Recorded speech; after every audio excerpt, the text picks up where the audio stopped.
Coming up on this episode of Embracing Change with Lucretia Bowman and Jennifer Osborn. I felt like I was about 8 steps away from a reality that I didn't know whether or not I was really ready for.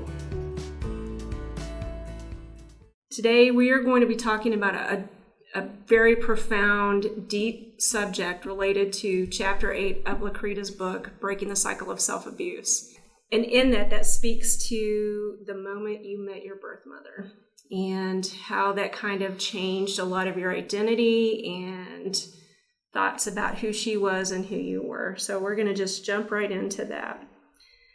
So in your book, it was 1997, and you had went to a family reunion, it was? Yeah, my foster mom, the mom who actually raised me, Evelyn is my biological mom, and Mary Helen is my foster mom. And so the only family I knew was Mary Helen's family. And so I went to Louisville, Kentucky for a family reunion. And this was like the first time in a while that I actually went, and my sister, which is also a foster child, her name is Linda, we were all together. We drove together.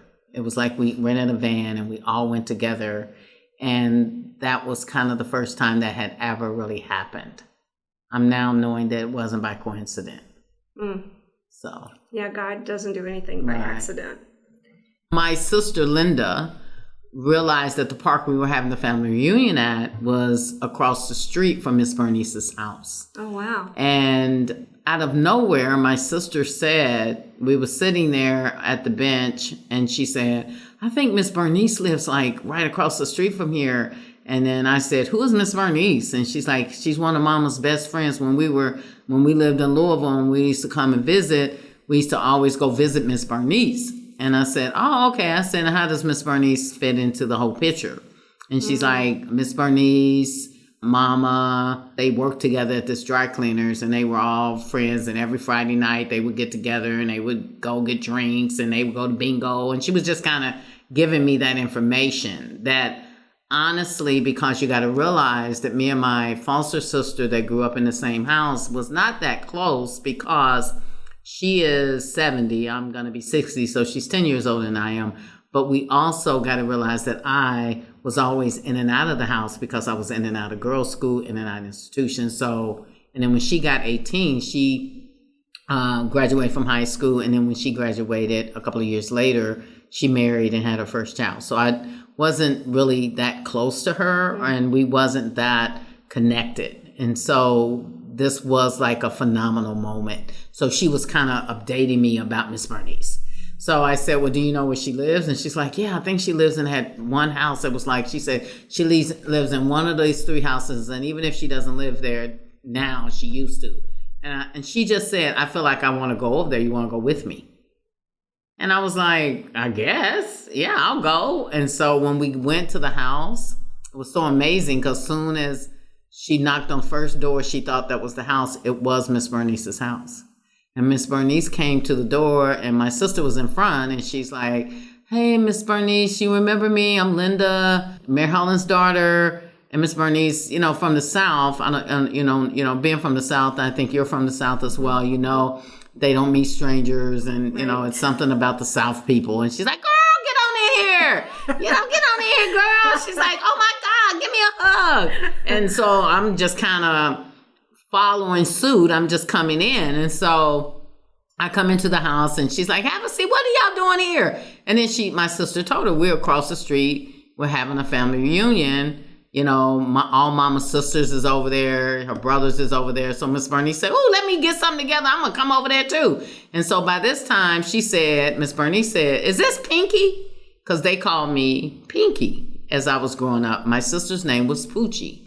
Our real names were Lucretia and Linda, but they called us Pinky. It was our nicknames. And my sister said, yeah, this is Pinky. And Miss Bernice said, oh my God, I ain't seen you since you was about 4. Wow. So in 1997 of August, I was 36. So she hadn't seen me for 32 years. Wow. And so then she looked at me and she said, girl, when's the last time you seen your mama? And I looked at Miss Bernice like she had lost her mind. Because you're thinking of your foster mom. Exactly. And I know Miss Bernice know Mama was dead. So I'm like, why is she asking me that? And so I said, what are you talking about? I said, Mama died in 1989. She said, girl, I ain't talking about Mary Helen. I'm talking about Evelyn. And I said, I don't even know who you talking about.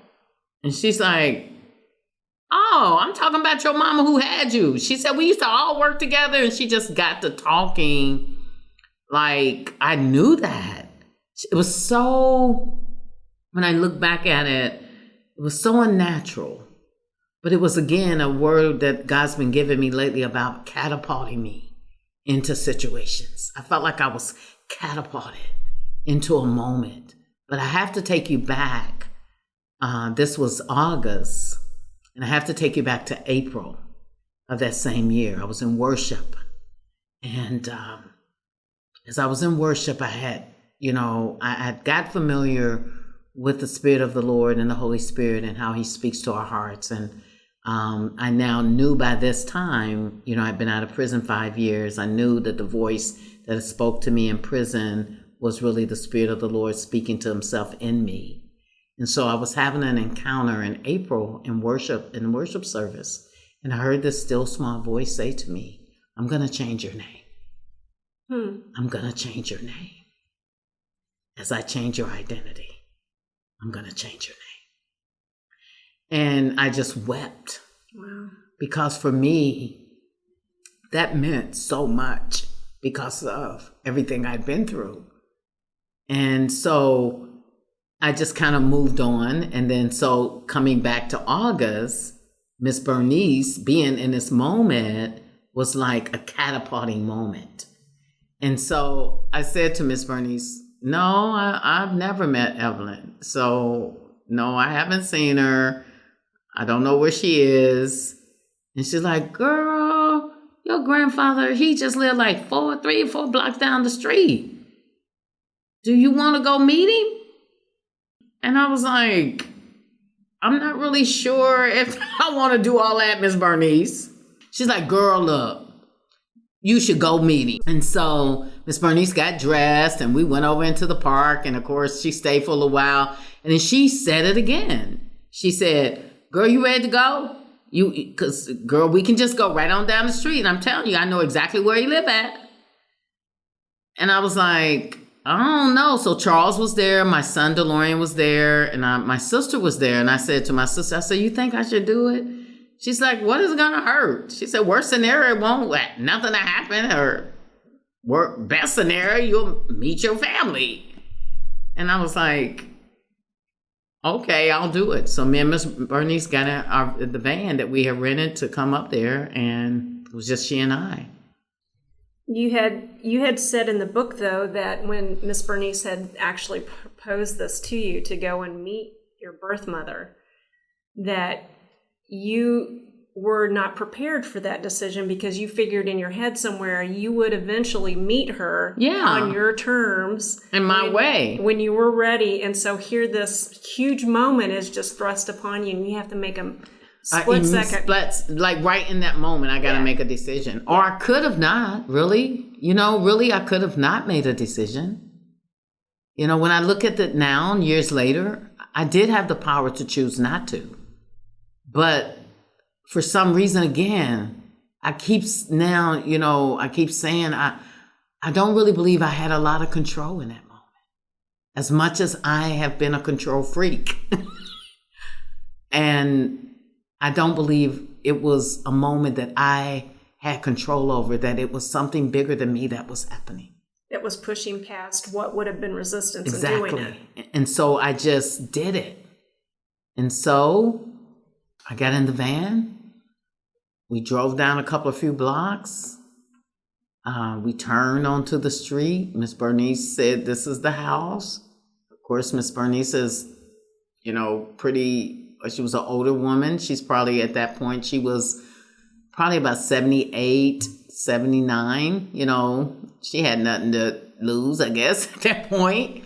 And she knocked on the door. Now, before we get to her answering the door and you actually meeting your grandfather to go to meet your mother, Talk a little bit about how you envisioned Evelyn and what your ideal was of her, that when you did finally meet her, how you idolized her in your mind. Well, yeah, I think as a young girl, when I had that experience, if you've been listening to my story or read my book, you know that I found out I was not, my foster mother's biological child. And so from there on, I just took on an image of who my mother was.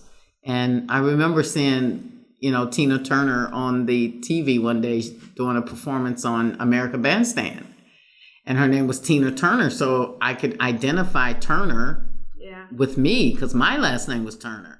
And so from that moment, I just had this thing that that could be my mom. Her name is Tina Turner. My mom could be famous. And so I just lived in this imaginary way of who my mother could be. I just really fixated on that as a child, that Tina Turner could be my mother. It was just this fantasy I grew into, and I just believed. And so, yeah, it just was something that I think it just kept me wishing or hoping that there was someone out there wanting me but couldn't find me. There was circumstances beyond your control. And she was probably singing in New York and on the American Bandstand and, just couldn't find that space and time to come get me.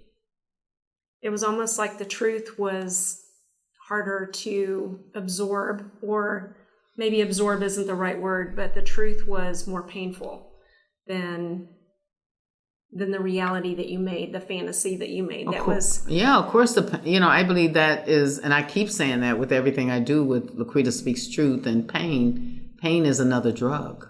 And so, of course, it was, that was a drug that I suffered with, was pain.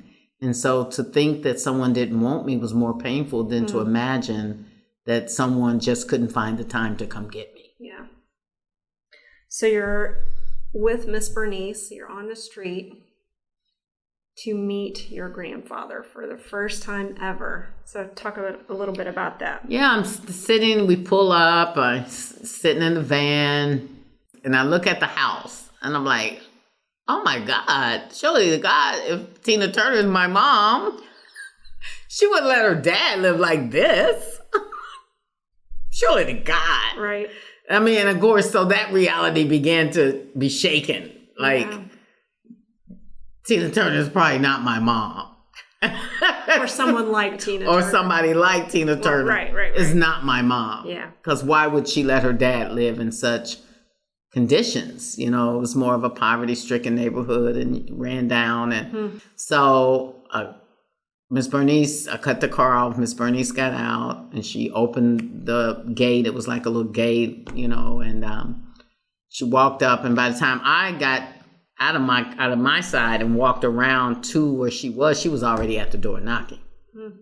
And this frail little man, African-American male, bald-headed, came to the door. And Miss Bernice was like, hey, my name is Bernice. I used to work with your daughter, Evelyn. And I was just wondering, do you know where she is? Is she still in the city? I haven't seen her for a couple of years. The last time I seen her, she was here for her sister's funeral because her sister had died of cancer. And she said, so I haven't really seen her, but I was wondering if she's still here. And he's like, yeah, she lives right across the street. So I'm standing in the back of her. And she says, oh, she just lives across the street? And he said, yeah, she lives over there in my other house. So he owned the house he was in, and he owned the house that was across the street. And she said, it was just so amazing. Miss Bernice said, well, because I got somebody I want her to meet. This is your granddaughter. And he's like, okay, but Evan lives across the street. So he didn't make the connection right away, or didn't know about you? He didn't. I don't think he made the connection, nor did he care. You know what I mean? It's just like he looked like he was probably about maybe 90 years old. He just didn't, you know what I mean? Yeah. At that point, Evelyn lives across the street. That's what you came for. This is the information you're getting. I don't know if she's home, but she lives across the street. And he kept saying that. And so Miss Bernie's like, okay, then I'll just go over here. And so that's when I knew, like, you know, I was like, I felt like I was about 8 steps away from a reality that I didn't know whether or not I was really ready for. And as I was turning around to go out the gate and passing the van, there was something just so much stronger in me saying, get back in that van and run. Then there was something deeper in me saying, fear not, I'm with you. Keep going. Keep going. And which was like the same voice you heard in prison. Yeah, it was just a real strong impression. Wasn't very pushy, but it was just, I could hear it. It sounded like me, but it was saying things to me that I would never say to myself. Because again, I'm a control freak, and if I'm not in charge, nobody's in charge. Because being in control was the way I protected me. It was how I survived. It was how, you know, it became my friend, protecting how I operated. It was how I survived the life that I had. So it was like a moment that I had no control over. I keep saying it, and I will keep saying it, that this was beyond me. And so as we began to walk across the street, there was still 8 steps, like it was cement steps that you had to walk up to her door. And there was about 8 of them. And as Miss Bernice again plowed through the moment, and she knocked on the door, nobody came, and she knocked on the door again, and nobody came, and she's like, she might not even be home. And she said, I'm gonna knock one more time, and she knocked again. And I guess my mother was probably proceeding to the door, because by the time she got ready to knock the 3rd time, Evelyn was standing there.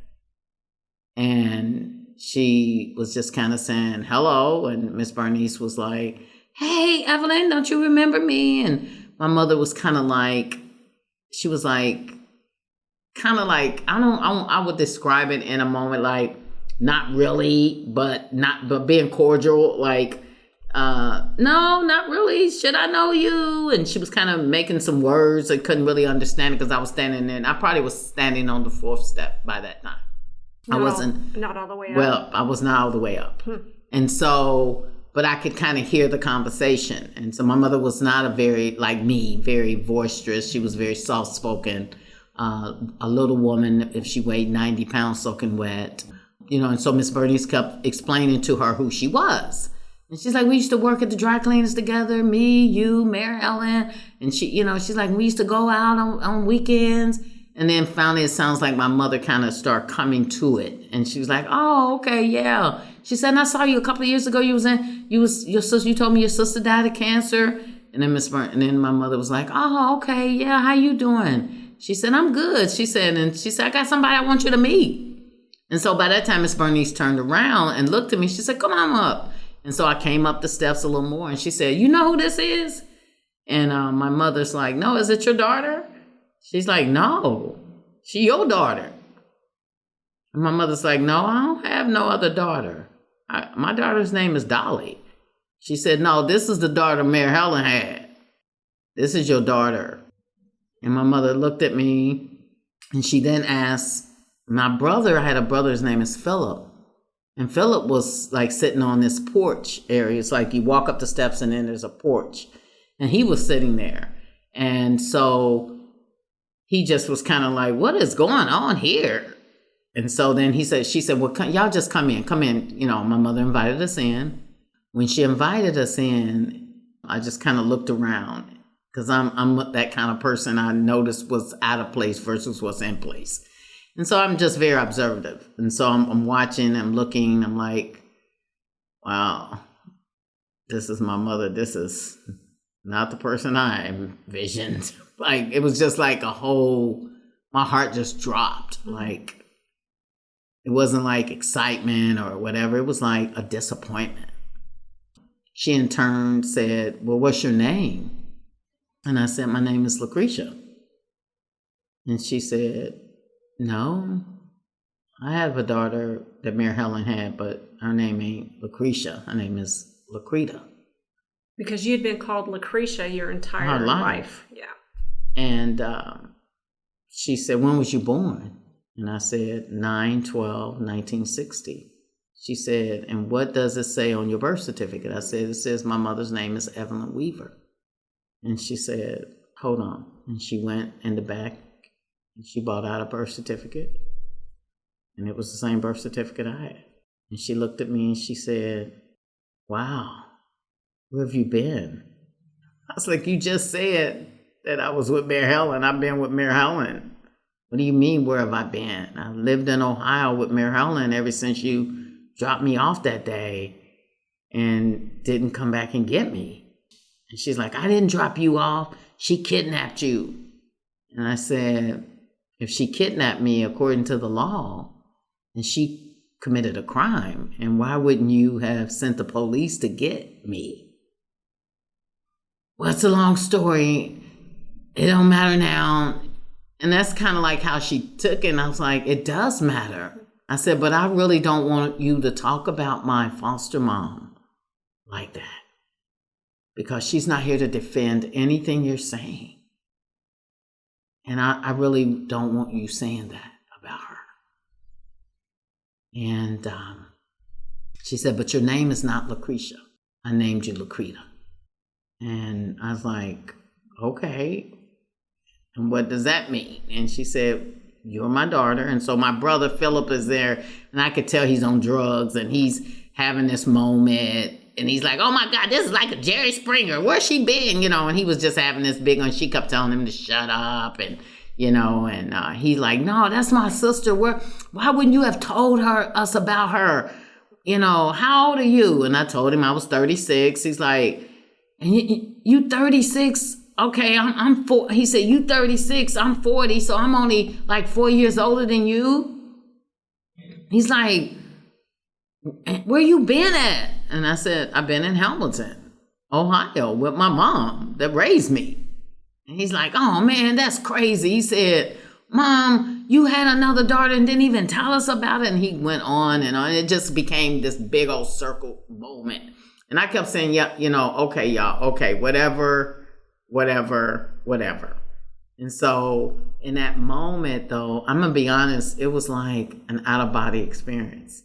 I can't really say that I was present. I was, but I wasn't, if that makes sense. It just felt like, again, another trauma, another moment, another inflicted wound that I had to immediately adjust to and face. Yeah, you just got through the moment and didn't let yourself really feel the gravity of what was happening. Exactly. Because Evelyn was, while she acknowledged you, it took a little while for her, like almost to coax her to get to the point where she admitted that you existed. Mm-hmm. And then once she said, okay, there was a kind of a disconnect. Yes. And you talk about that in your book, how while she admitted that you were her daughter, it wasn't like an excitement over the fact that she had found you. So I can't imagine how that pierced you. It wasn't ever. You know, it wasn't ever an excitement like, you know, like a mother who finds her daughter. You see on the movies and all that, and then they hug and they embrace. She didn't even hug me. And it was... So, you know, at that moment, it was like, so I said to her, you know, okay, I have, you know, son, we're here in Louisville. And I explained to her why I was there and where we were and what we were doing. And at that point, I was staying with my dad. And I told her that. I said, I've been knowing my dad since I was 22. And his name is Errol. You know, she said, what's your dad's name? And I said, his name is Earl. She's like, okay. She said, you talking about Earl Turner? I said, yeah, Earl Turner. And she's like, oh, okay. I said, so I've been knowing him. I met him when I was 22. And she was like, wow. She said, and then she said, so you're here for what? And I said, I'm here for a family reunion. We're at the park on 34th Street. And, you know, I said, would you like to go and meet my son and my rest of my family? And she's like, well, let me grab something and put it on. And she got in the van with me and Miss Bernice, and we went to the park. Wow. That had to have been very surreal. Here you are in a car with your birth mother and a woman you just met that was very close with your foster mother. And my biological mom. Miss Bernice was close with both of them. She worked with both of them. But in that moment of being with them, going to a family reunion from your foster family, the thoughts that must have been going through your head, or maybe you were kind of blank because you couldn't process it all, but that had to be a very overwhelming. It was very overwhelming. It was. I mean, it was and it wasn't. It was because at that point I realized I'm back in control. In that moment, it's like I'm back in control now. I'm deciding how this is I'm navigating now, not Miss Bernice. So it's almost like I went from, as I said, in this moment of in or out of body experience to once I invited her, you notice I took the role. I took the lead. I told her, and then I said, would you like to go and meet my son and meet my husband, meet my family? I kind of felt like something shifted in that moment, and I became the leader. I became the one navigating the situation, if that makes sense. And maybe that was the way I preserved my emotions, the way I did self-preservation, what I had kind of navigated through all my pain was to take charge, to make it work, and to make it feel the way I needed it to feel. And so when we got back to the reunion, to the park, my mom sit there. I introduced her to everyone. They was, Southern people, just, no biggie, ain't asking a whole lot of questions. Right. And so the next day, I did take her home. We took her home, back home. And then the next day I asked her, could I come over?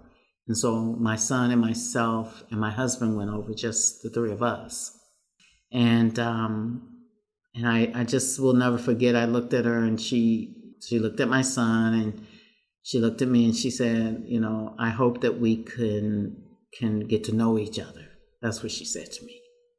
And I said, what does that mean? She said, well, I don't drive and I don't really travel, but maybe sometimes you could come up and see me. What did that invoke in you when she said that? I said to her, I'll consider it.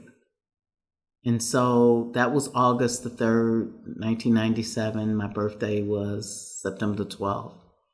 She asked me for my address that day. I gave her my address, and I got a letter from her that I still have today. And in it was $20, and she was just saying, babe, she used to call me baby girl. And that's what she called me. Lucretia, hey, baby girl, Lucretia. And this is your mom. And I just wanted to let you know that I was thinking about you. Mm-hmm. And I know today is your birthday. And I don't have much. But here's $20 for you to buy yourself something. And I still have that $20 in my God's jar. And she said, I hope that you will consider to come see me sometimes. And so from that moment on, I felt like she was doing the best she could with what she had. And so it was now my job to do the best I could. And so I began to pursue that relationship. I would go up there once every month or once every other month and see her. And I met Dolly. I met my brother Charles.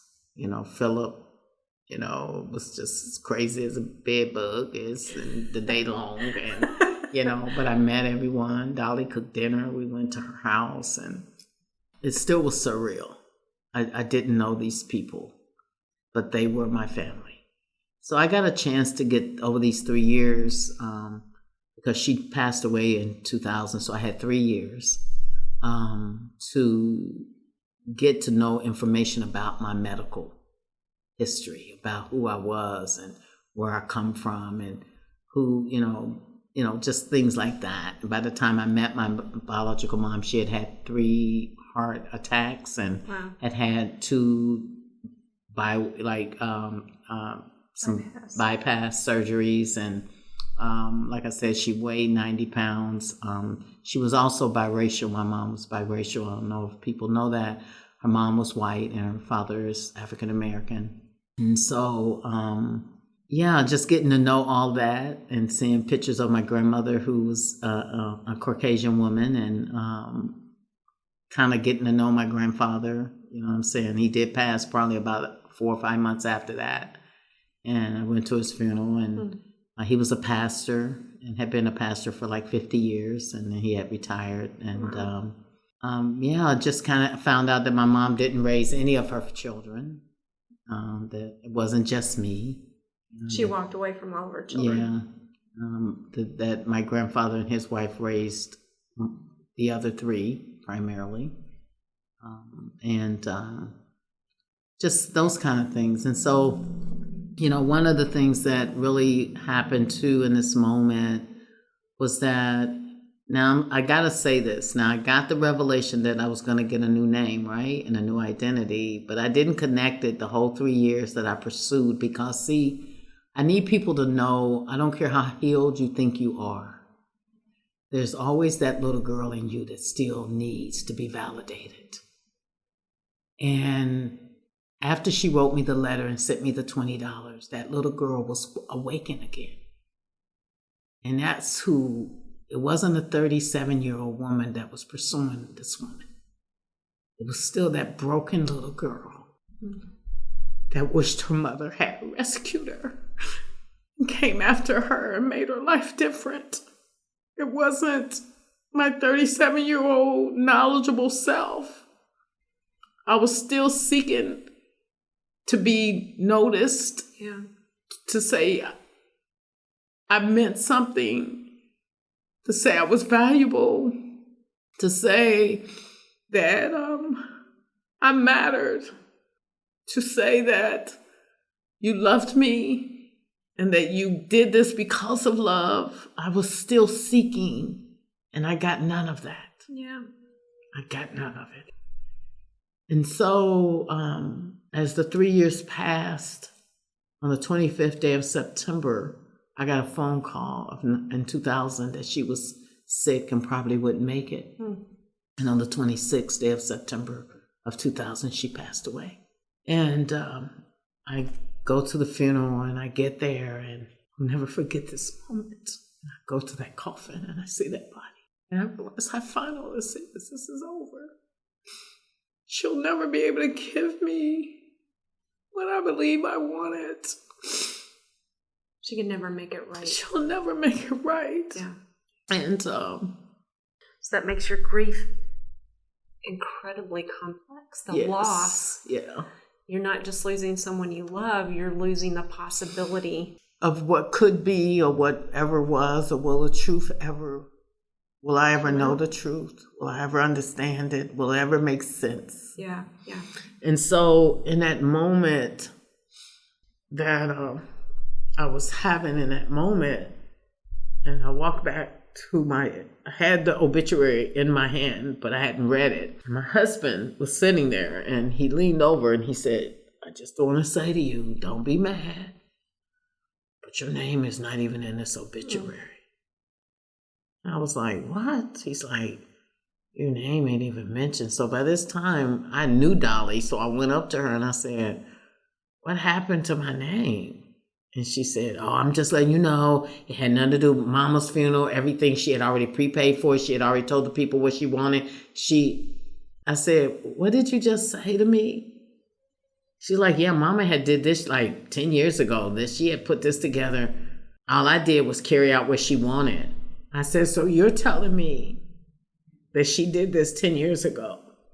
So what you're telling me is that after she knew I existed, but never was going to acknowledge me? I said, but you knew I existed, Dolly. I just did what Mama asked me to do. That ain't got nothing to do with me. And I remember sitting in that chair in that moment. And this is when it all came. And I hadn't heard the voice the whole 3 years that I was pursuing this relationship. And I'm sitting in that chair, and I could hear this voice say to me, and there were little voices and there were big voices, and it was almost like the Gremlins. If anybody have ever seen those movies, it was like these little gremlins that was standing. They was like little people standing by my feet, wanting me to pick them up to say, nurture me, rejection, nurture me, abandonment, nurture me, loss of identity. Come on, pick me back up. Because you got to realize 5 years, I have worked through some counseling and dealt with some things, but I could feel these things saying, come on, pick me back up. And then I heard this stronger voice say, it don't matter that she did not identify you. I identify you. Who do I say you are? And I just remember that day, I could hear the voice of the Lord say to me, who do I say that you are? You are a daughter of the King. You are my daughter. You went and after something I never sent you to get. I sent you to get your new name. Because she was the only one that could give it to you. And you went after something for 3 years that was still empty in you. Because you don't believe you are who I say you are. You were looking for Evelyn to fill up that part of you Exactly. that only God could fill up. He said, so you can either pick up these little moments again, or you can tell me right now, who do I say you are?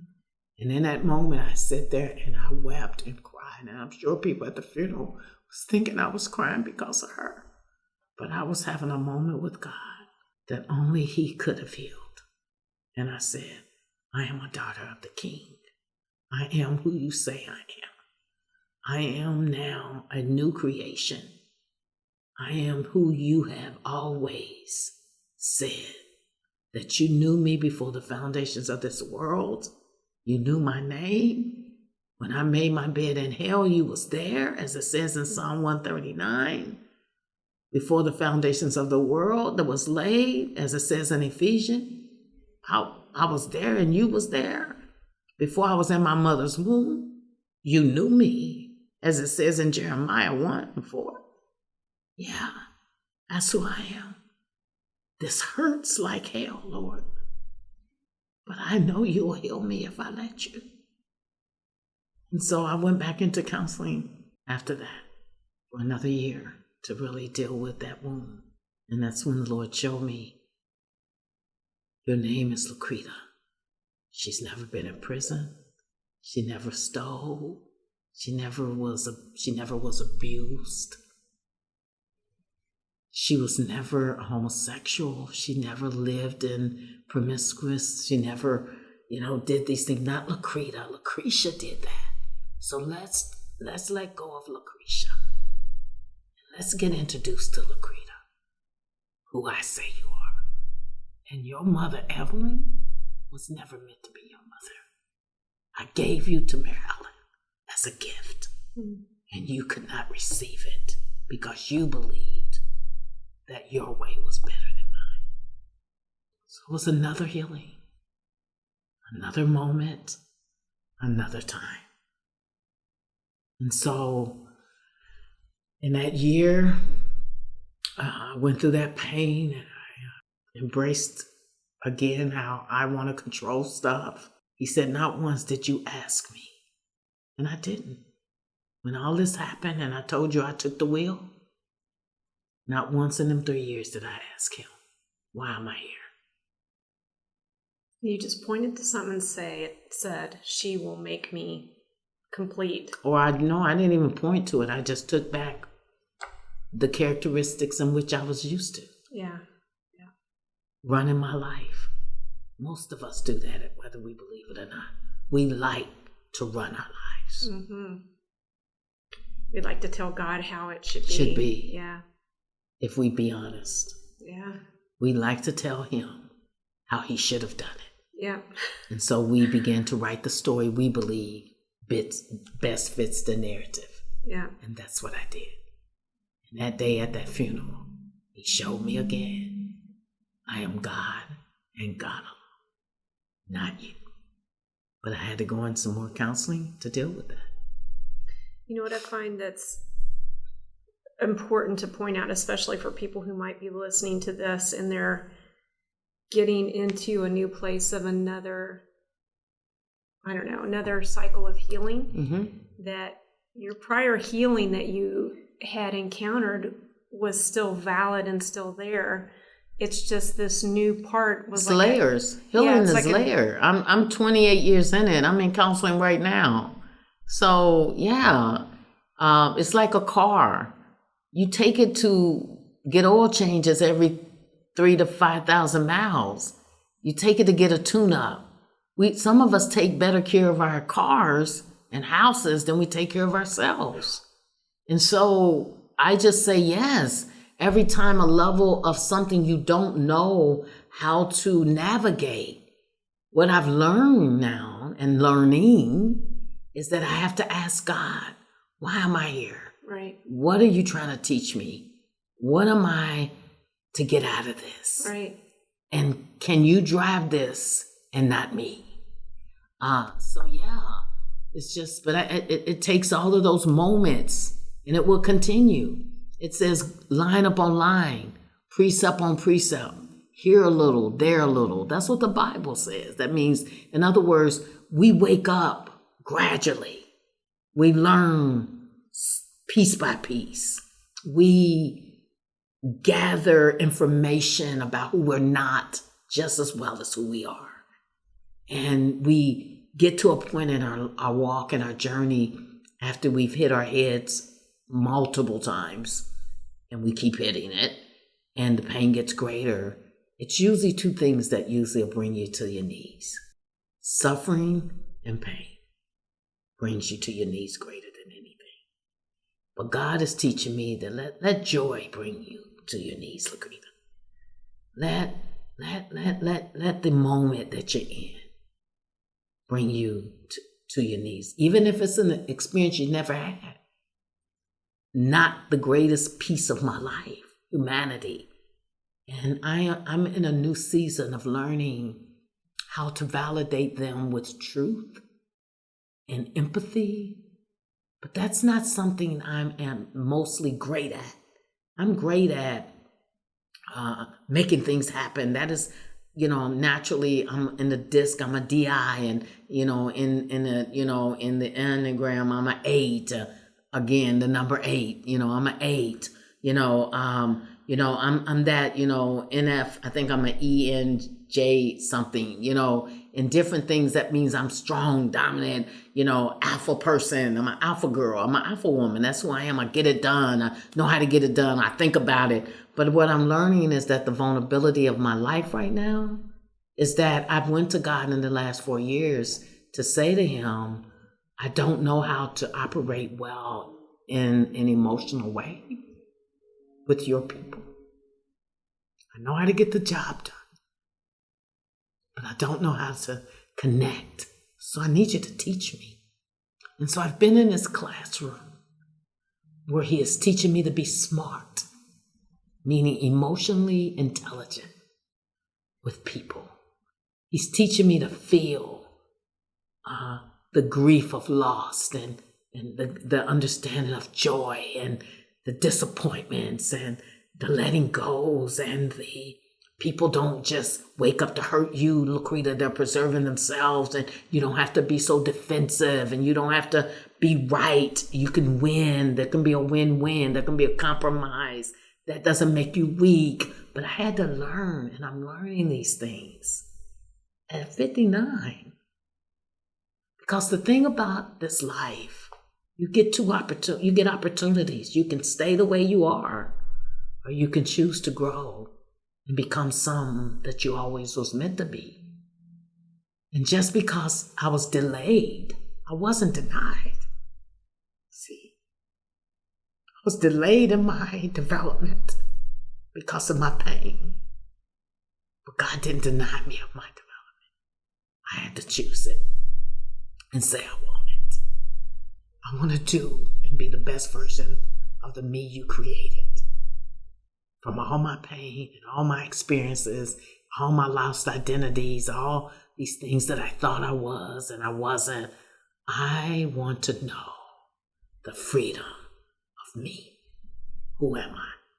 And only you haven't changed your mind from the day you came and encountered me in prison when you said you will never have definition of meaning till you come back to the source. He didn't change his mind then. And 28 years later, he still ain't changed his mind. You've been listening to the Embracing Change podcast. Music production and mastering by Gone Coastal Productions. Podcast editing and production by Jennifer Osborn. Podcast copyright 2020 by Lucretia Bowman.